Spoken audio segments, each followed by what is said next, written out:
Κάθε οργανισμός λέει ότι διαχειρίζεται τον κίνδυνο.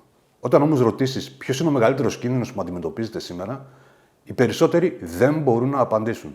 Όχι επειδή δεν έχουν κινδύνους, αλλά επειδή δεν τους έχουν μετρήσει. Και αυτό είναι το πρόβλημα. Δεν μπορείς να διαχειριστείς κάτι που δεν καταλαβαίνεις. Και δεν μπορείς να καταλάβεις κάτι που δεν μπορείς να μετρήσεις. Καλώς ήρθατε και πάλι στο HellaCyberdefense.gr. Μπαίνουμε στο επεισόδιο 1.5α, το πρώτο από τα δύο επεισόδια για το Risk Management. Τίτλος: Γνωρίζω τον κίνδυνο. Στο επεισόδιο 1.5β θα δούμε πώς τον αντιμετωπίζουμε. Εδώ μαθαίνουμε πώς τον εντοπίζουμε, τον μετράμε και παίρνουμε αποφάσεις βάσει αριθμών.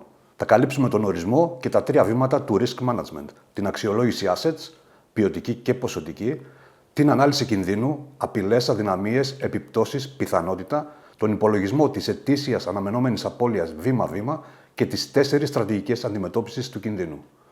Ξεκινάμε. Τι είναι λοιπόν το Risk Management? Είναι η διαδικασία εντοπισμού, αξιολόγησης και ιεράρχησης κινδύνων. Και φυσικά η αποδοτική εφαρμογή πόρων για να ελαχιστοποιηθεί η πιθανότητα ή ο αντίκτυπος αυτών των κινδύνων. Δύο λέξεις αξίζουν ιδιαίτερη προσοχή: ιεράρχηση και αποδοτική. Δεν αναζητάμε το τέλειο, αναζητάμε το συμφέρον. Και αυτό προϋποθέτει η ιεράρχηση. Να ξέρεις ποιος κίνδυνος κοστίζει περισσότερο, ώστε να αποφασίσεις πού να επενδύσεις πρώτα. Κάθε οργανισμός, τώρα μικρός ή μεγάλος, αντιμετωπίζει την ίδια πρόκληση. Περιορισμένοι πόροι, πολλαπλά assets που χρειάζονται προστασία. Τώρα στην πραγματικότητα, το risk management είναι η τέχνη των επιλογών. Δεν μπορούμε να προστατεύσουμε τα πάντα στον ίδιο βαθμό. Άρα πρέπει να αποφασίσουμε τι έχει μεγαλύτερη αξία. Το risk management είναι αυτό που απαντά στο ερώτημα: πού πηγαίνουν τα χρήματά μου για να έχουν τη μεγαλύτερη δυνατή επίδραση? Το επίσημο βιβλίο ορίζει 3 βήματα. Πρώτο βήμα: αξία. Εντοπισμός και κατάταξη των assets από τα πιο πολύτιμα στα λιγότερο. Χωρίς να ξέρεις την αξία ενός asset, δεν μπορείς να αποφασίσεις πόσα αξίζει να επενδύσεις για να το προστατεύσεις. Δεύτερο βήμα: ανάλυση κινδύνου. Εντοπισμός των απειλών και αδυναμιών για κάθε asset. Κατανόηση του τι θα συμβεί αν εκδηλωθεί ο κίνδυνος και πόσο πιθανό είναι να συμβεί. Τρίτο βήμα: αντιμετώπιση. Αφού ξέρεις τι αντιμετωπίζεις και τι κοστίζει, επιλέγεις στρατηγική. Αποφυγή, μεταφορά, μετριασμός ή αποδοχή. Και κάτι που δεν πρέπει να ξεχνάμε: το risk management δεν είναι κάτι που κάνεις μόνο μία φορά. Είναι μία συνεχής διαδικασία. Γιατί συμβαίνει αυτό? Γιατί απλά η τεχνολογία, οι απειλές, οι αδυναμίες και ο αντίκτυπος των κινδύνων αλλάζουν διαρκώς. Πάμε τώρα σε ένα παράδειγμα.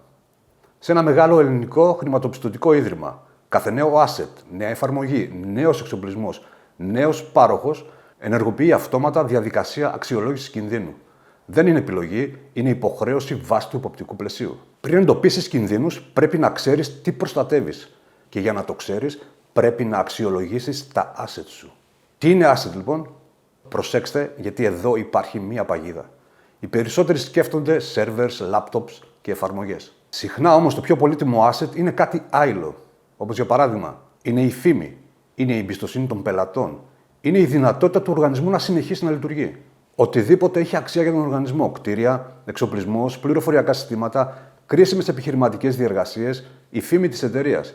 Όλα αυτά έχουν αξία, όλα μπορούν να βλαφτούν και η προτεραιότητα προστασίας τους εξαρτάται ακριβώς από αυτήν την αξία. Για την κατάταξή του το βιβλίο δίνει 2 μεθόδους. Ποιοτική ανάλυση. Δεν αποδίδει αριθμητική χρηματική αξία. Χρησιμοποιεί σχετική κατάταξη βασισμένη στην επαγγελματική κρίση και εμπειρία. Λέξεις όπως χαμηλός, μέτριος, υψηλός ή μια κλίμακα από το 1 ως το 5.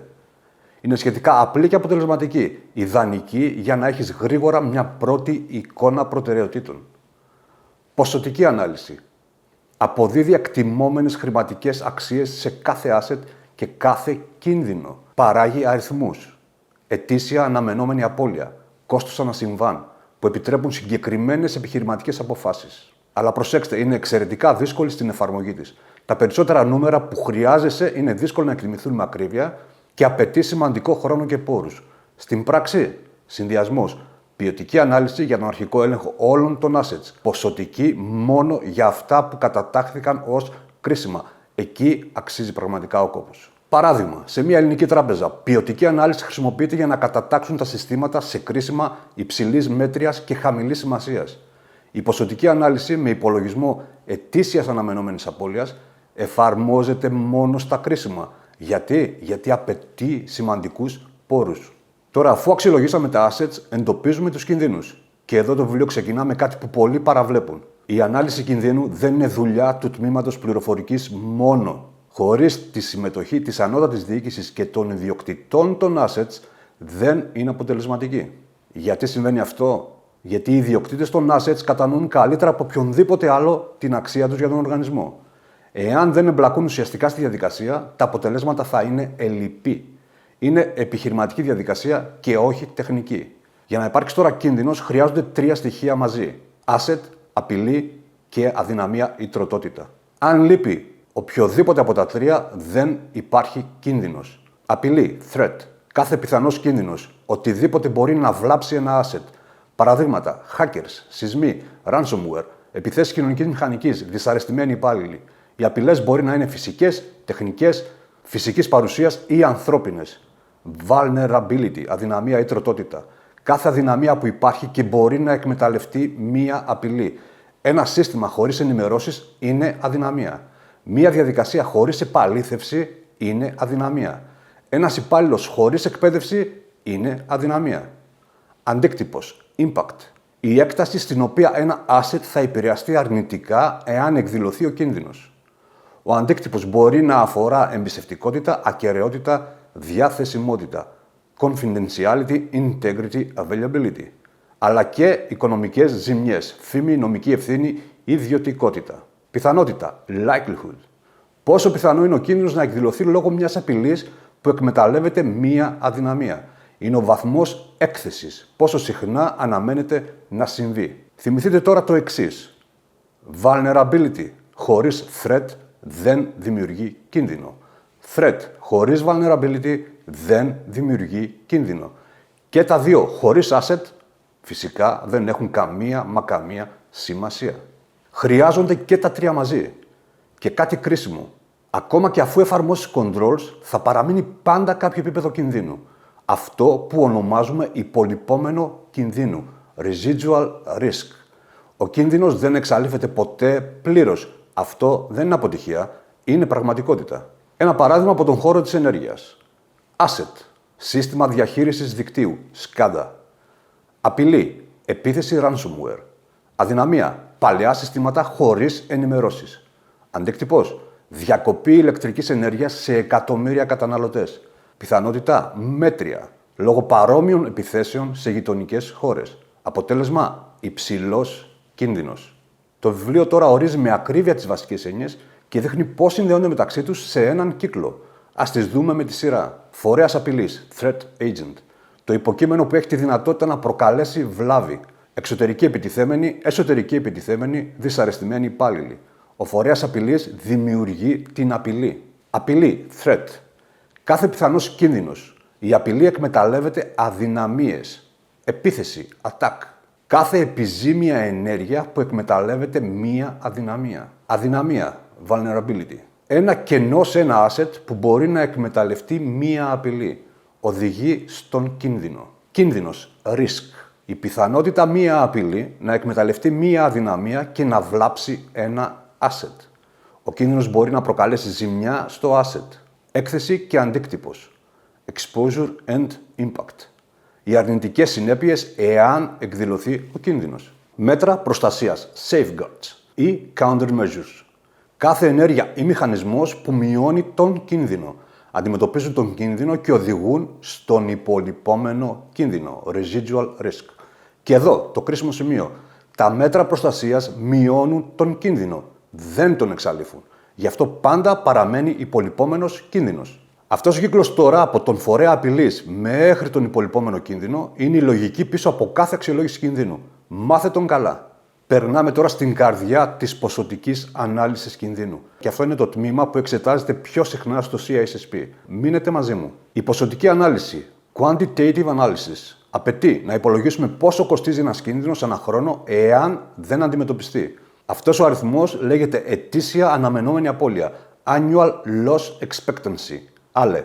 Ο τύπος είναι ALE ίσον με Single Loss Expectancy επί Annualized Rate of Occurrence. Και Single Loss Expectancy είναι ίσο με Asset Value επί Exposure Factor. Και εδώ είναι που το Risk Management σταματά να είναι άποψη και γίνεται αριθμός. 5 συστατικά, ας τα δούμε ένα-ένα με παραδείγματα.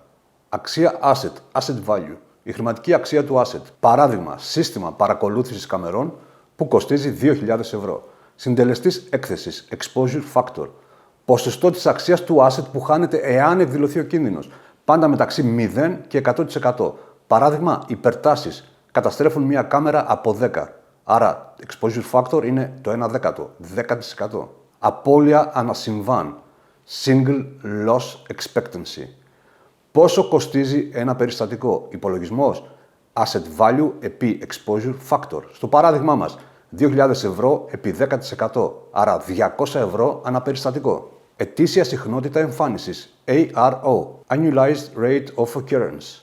Πόσες φορές τον χρόνο αναμένεται να εκδηλωθεί ο κίνδυνος? Παράδειγμα, οι υπερτάσεις συμβαίνουν 3 φορές τον χρόνο, άρα ARO ίσον 3.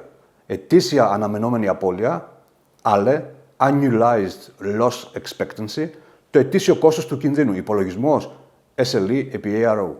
Στο παράδειγμα, 200 επί 3 ίσον με 600 ευρώ ανά χρόνο. Και ο χρυσός κανόνας που απορρέει από αυτό: δεν είναι καλή επιχειρηματική πρακτική να εφαρμόζεις controls που κοστίζουν περισσότερο από τον κίνδυνο που αντιμετωπίζουν.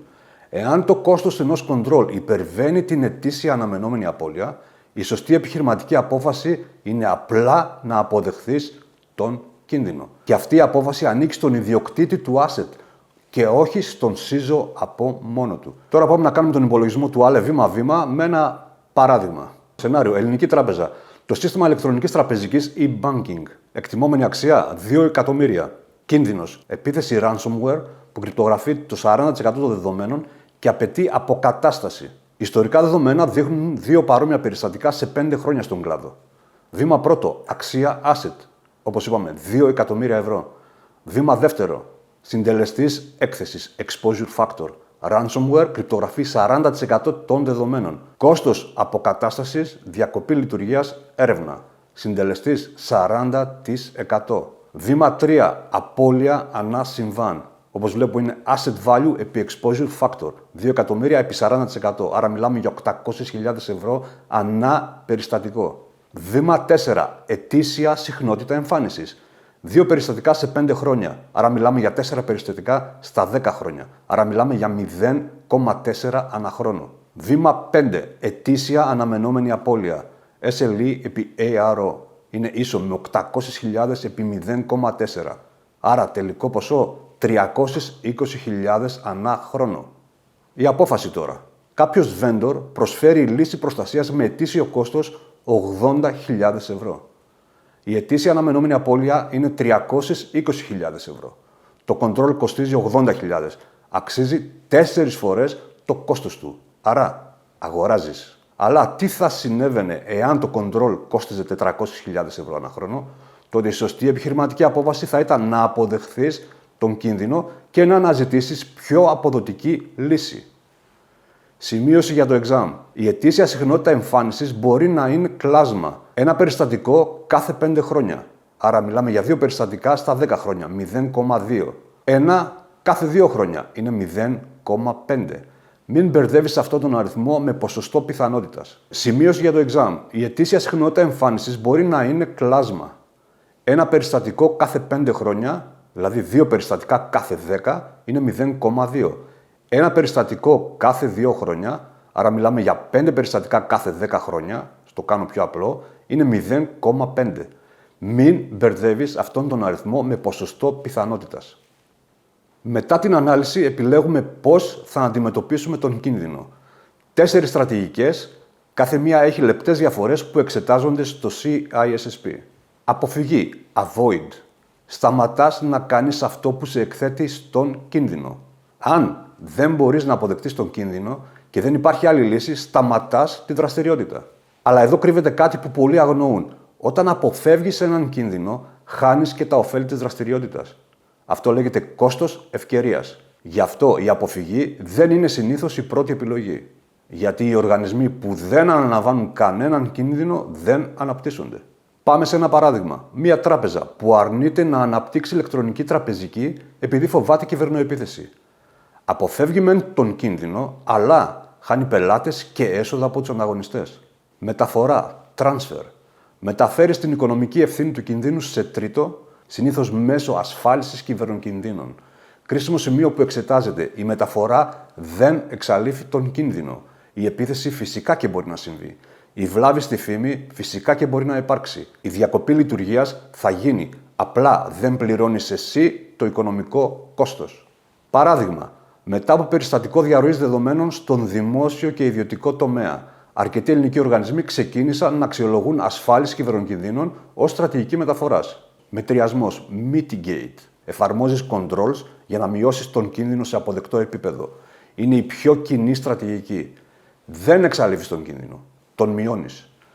Ό,τι απομένει μετά τον μετριασμό είναι ο υπολοιπόμενος κίνδυνος, ο residual risk. Αποδοχή, accept. Ο ιδιοκτήτης του asset αποδέχεται συνειδητά ένα επίπεδο κινδύνου. Πότε έχει νόημα? Όταν το κόστος του control υπερβαίνει την ετήσια αναμενόμενη απώλεια ή όταν ο κίνδυνος είναι τόσο χαμηλός που δεν αξίζει επένδυση. Κρίσιμο για την εξέταση. Μόνο ο ιδιοκτήτης του asset μπορεί να αποδεχθεί τον κίνδυνο. Προσέξτε, μόνο ο ιδιοκτήτης του asset. Ποτέ μόνος ο CISO ή το τμήμα πληροφορικής. Και πάντα με τεκμηρίωση. Παράδειγμα, σε ένα μεγάλο διεθνή οργανισμό, η αποδοχή κινδύνου απαιτεί γραπτή έγκριση από τον αρμόδιο διευθυντή. Ποτέ προφορική. Η τεκμηρίωση αποδεικνύει τη δέουσα επιμέλεια. Due diligence. Πάμε τώρα στη μεγάλη εικόνα. Ας δούμε τώρα το συνολικό μοντέλο. Πώς όλα αυτά συνδέονται μεταξύ τους. Ο κύκλος είναι απλός. Εντοπίζεις assets και τα αξιολογείς. Εντοπίζεις απειλές και αδυναμίες. Υπολογίζεις αντίκτυπο και πιθανότητα. Υπολογίζεις την ετήσια αναμενόμενη απώλεια. Επιλέγεις στρατηγική αντιμετώπισης και επαναλαμβάνεις.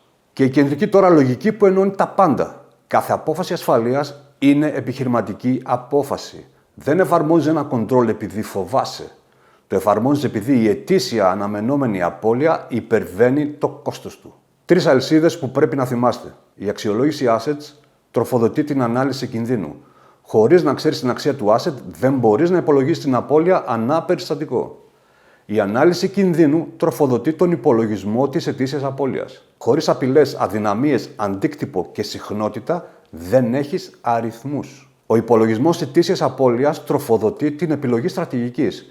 Η σύγκριση κόστους control με ετήσια αναμενόμενη απώλεια καθορίζει τι επιλέγεις. Και ολόκληρο αυτό το σύστημα διέπεται από τον κύκλο σχεδίασε, υλοποίησε, έλεγξε, δράσε, που θα καλύψουμε εκτενώς στο επόμενο επεισόδιο. Πάμε τώρα σε ένα παράδειγμα. Το Εθνικό Δίκτυο Έρευνας και Τεχνολογίας για κάθε νέα υπηρεσία cloud.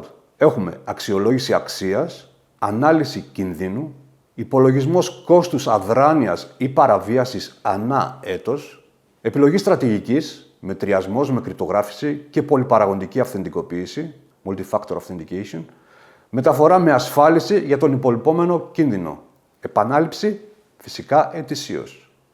Πάμε τώρα στα κρίσιμα σημεία για την εξέταση. Risk management, ορισμός και κύκλος. 3 βήματα. Αξία, ανάλυση κινδύνου, αντιμετώπιση. Σε αυτή τη σειρά. Είναι μια συνεχής και επαναλαμβανόμενη διαδικασία. Ποτέ μα ποτέ εφάπαξ. Αποδοτική, όχι μέγιστη ασφάλεια.